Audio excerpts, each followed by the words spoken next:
Good morning, everyone. So, Monday morning, Monday the 12th of October for Make Your Morning. So, great for everybody who can join me this morning. We'll just give it a second, let people jump on, and then we will get going. So, today's topic is all about resilience. So, looking forward to talking to you about resilience. Something that you hear a lot of, especially at the moment, building resilience being a muscle. So, we'll talk about exactly what that looks like and what that means and what it's about. So for me, as always, I like to do a bit of reflection before the sessions and was really thinking about, okay, what is the, official definition? What would your dictionary definition be of resilience? And then what's my own, definition of what I see resilience as? So when looking at some of the dictionary definitions, it talks about that ability to, respond to difficult times, to bounce back from difficult times, it talks about if you're talking about an object and its resilience, it's elasticity. It talks about that ability to kind of bounce back into shape. So for me, and also the word itself, I think sometimes it's interesting to look at kind of where words come from so that we can understand what the original definition of it is. And it comes from the 17th century Latin around leaping back. So it's all about that, that often you see an image for resilience, that kind of boomerang, so going back, returning. Whereas for me, resilience it's all of that. So it's that ability to respond. It's that ability to, take action in difficult times. But for me, it's about, responding, taking action, but it's also about learning from experience. So resilience is always associated with something that's quite challenging, a tough time. So if I'm constantly just thinking about, I'm in a tough time, how do I go back to how I was before? I'm not necessarily learning from the experience. Whereas if I think about, how do I respond to this experience rather than just snap reaction? How do I respond to it? And really learn from the experience. So that would be my addition to maybe some of the dictionary definition stuff. It's how we respond in tough times and how we learn from it, how we move forward, how we positively take action. And that's one of the key things for me that I've learned over time in terms of resilience is it's so important to quickly move to a place where we're taking action, where we're taking a positive next step rather than being in our heads and really worrying about the situation for longer than we need to. There's so many different curveballs that have been thrown at us this year. Personally, there's probably a lot of things that you've maybe not expected or been challenges in your life. And actually, we could spend so much time internally worrying about all of that rather than moving to a place of, what am I going to do about it? How can I take an action that's going to support? And I've talked about before the power of questions, and for me, questions have really helped in building resilience. So asking myself, what is the next move? What do I need to do? Who do I need to support me? Who do I need to reach out to? Who do I need to make an inquiry to? What do I need to read? What do I need to research? And it takes you down a different path rather than getting really caught up in that spiral of this is such a difficult situation, I'm so frustrated, why has this happened to me? And sometimes moving into what we would kind of describe as the victim mode, which is totally natural, and we sometimes need a little bit of that kind of frustrated feeling, but then to use that energy of frustration to move to a place of what can I do? What is within my control? And something I'm going to talk about tomorrow is the accountability ladder. So it relates to something that I've mentioned before around the circle of control. But if you're experiencing a challenging time right now, draw a circle, think about the situation that you're facing, think about all the different ways that you could respond. What could you do? who could you get support from? What could you do in your daily life? What habits could you start to do that may just help you to become more, building more resilience, building more strength in the situation as well. But strength isn't always about, putting on that stiff upper lip and yeah, I'm fine and just pretending you're okay. It's sometimes about saying, you know what, I'm not feeling okay at the moment and I want to speak to somebody about that, or I want to look at new ways of, helping myself as well. So some of the things that I guess have really helped me when thinking about kind of resilience, I talk a lot about gratitude, so my perspective. So even in the most difficult times, being really focused on what's good in life, what are some of the good constant things that you've got going on in life.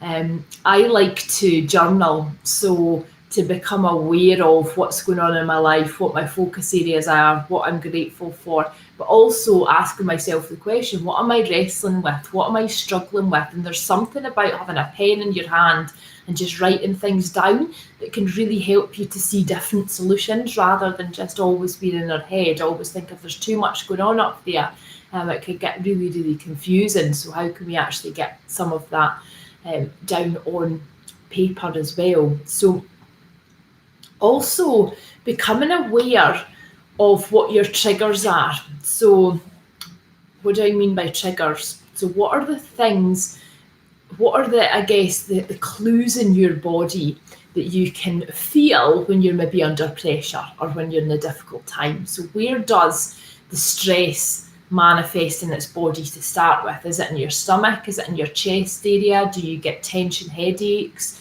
Do you struggle sleeping? Wherever it is for you, knowing what some of the regular kind of clues are, the regular triggers are, which are suggesting that you're maybe feeling more under pressure than normal.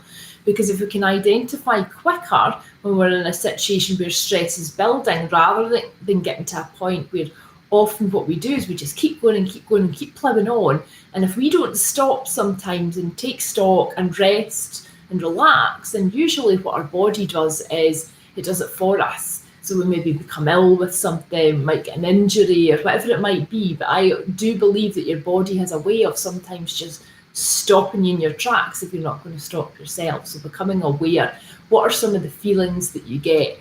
Do you become a bit more insecure about the job that you're in, or do you overthink more?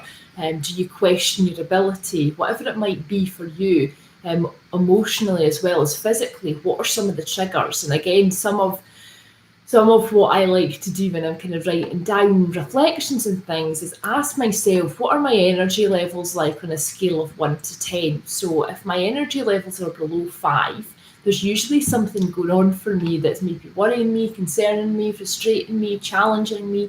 So actually looking at how do I boost my energy levels up. And that's where one of the other things in terms of your resilience plays in terms of the physical side of things. Now, there's another video specifically on here around your physical health, so I'm not going to go into it in too much depth, but the simple things that have helped me around the physical side of things are exercise, regular exercise. So sometimes your head gets so busy that actually consciously thinking about a solution can feel difficult, whereas if we get our body moving, just short bursts of exercise, getting out in the fresh air, then actually that can help us and that can bring us clarity because it oxygenates our brain, it brings us just a little bit more, a bit more energy overall. It can often make us feel more positive with those feel-good endorphins that it releases. And yeah, sometimes just getting out of your head and getting into your body can be really, really good for your resilience. But also your sleep is so, so key. So when probably you can think of a time when you've been under a lot of pressure and you've been finding it difficult to sleep. And what happens at night is we're lying down, it's dark, it's probably the first time during the day, if you've got a lot on, that you've given yourself a real time of just stopping, starting to relax a little bit more. But sometimes what happens with that is our head gets so busy and there's so much going on that we're trying to kind of fix stuff, or things are coming into our mind, or, oh, I was meant to phone that person, oh, I was meant to do this thing at work. And for some people, what they like to do is actually have a little notepad by their bed or something and I don't suggest it in terms of, having your phone by your bed and things, but somewhere in their phone that they can just tap into and say, oh, I need to do this tomorrow, and it kind of gets it out of their head. But having a good routine in the evening to wind down, if you like, to relax is really important. So, I talk a lot bang on about meditation, relaxation, but it's a really, really good way in your evening routine to really relax into and allow yourself to get a better, more rested, better quality of sleep as well, which if you've ever had a young baby, which I haven't, looked after nieces and nephews, but people often say if you get your sleep, then you can deal with most things. If you don't get your sleep, and if you're listening to this and you can resonate with it, how do you get little bits of relaxation if it's not always great quality of sleep during the day? Even can you do 15, 20 minutes of meditation somewhere on a break or something like that? So just thinking about that rest and really getting that kind of restfulness as well in terms of your resilience overall.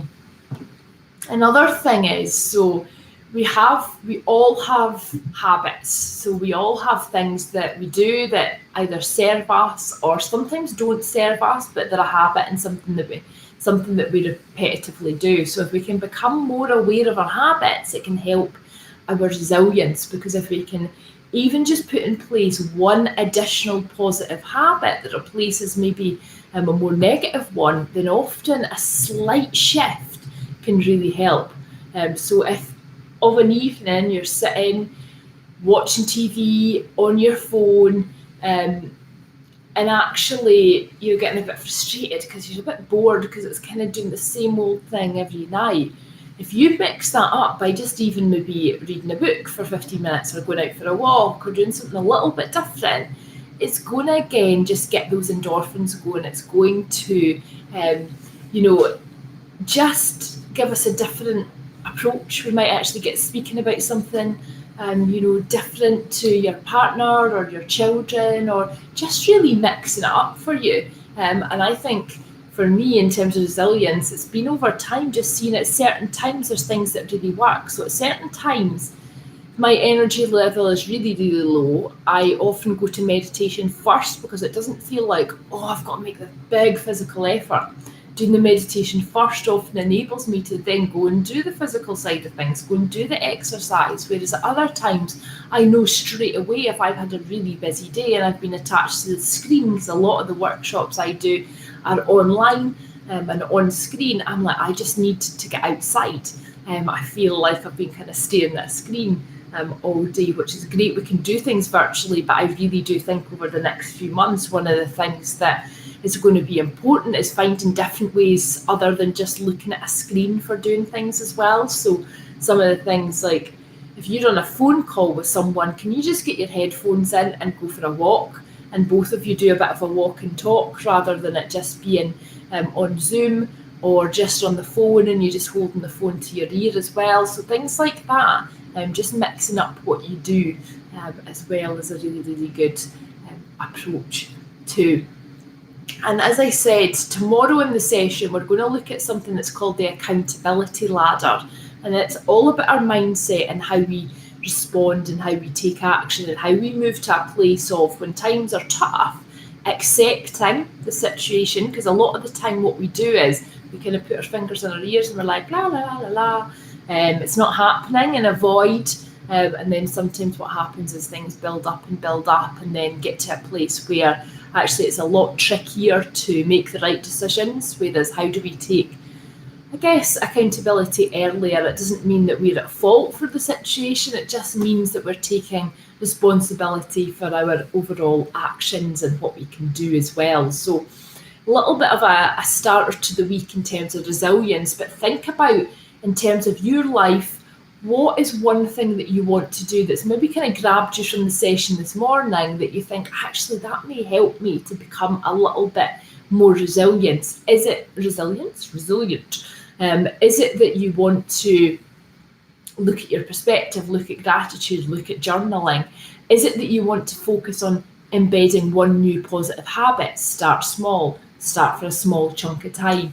Even just by coming along to these sessions, that's a positive new habit. As well, is it that you want to focus more on the physical side of things, the exercise, the rest?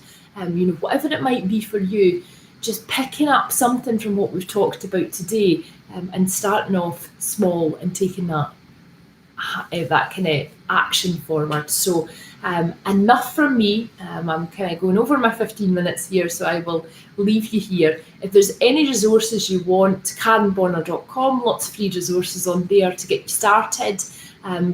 If you haven't already subscribed, please subscribe to my page. That would be amazing. You can find me on Facebook as well and LinkedIn. So feel free to connect with me, like my page, anything you want to do. Get in touch if you need any tips or want to ask any questions. Have an amazing start to your day, amazing start to your week, and we'll be back tomorrow with the accountability ladder. Take care. Bye.